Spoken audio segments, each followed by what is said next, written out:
родился в Минске, живу в Первомайском районе, все детство здесь, всю жизнь тут. Позвонил сам, договорился с тренером и пришел на тренировку первый раз. Вот так вот. Попал к Кендышу Игорю Викентьевичу в трактор.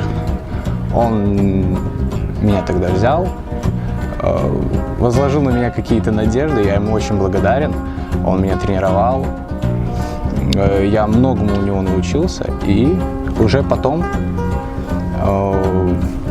мы перешли под торпедо. Он говорил нам о том, что если мы хотим чего-то добиться в футбольном плане, мы должны забыть про все и уделять время только футболу и только игре, которую любим. Учеба и футбол.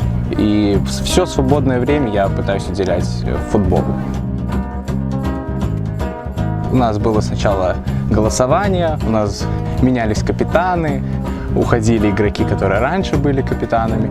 Ну и я, поскольку сам по себе, не хочу себя нахвалить, но человек ответственный, мою кандидатуру предложил тренер, и все согласились, и вот так я стал капитаном. Хочется достигнуть как можно большей, скажем так, высоты в футбольном плане, то есть как можно выше забраться. И я к этому иду, я к этому всегда шел. Это мое, скажем так, основное по жизни желание и цель. То есть заиграть на хорошем уровне и связать всю свою жизнь полностью с футболом. Этот переход достаточно просто получился. Меня уже и привлекали и к тренировкам с основной командой, то есть ничего сложного в принципе не было. Я заканчиваю третий курс по специальности экономист, ну и дальше рассматриваю поступление на высшее образование.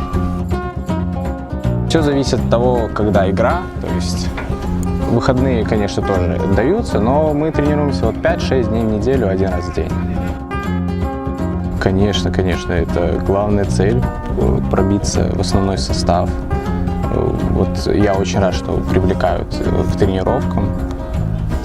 Так что вот будем стараться, будем работать, чтобы в будущем, как Павел, тоже как Паша, приносить пользу клубу и команде.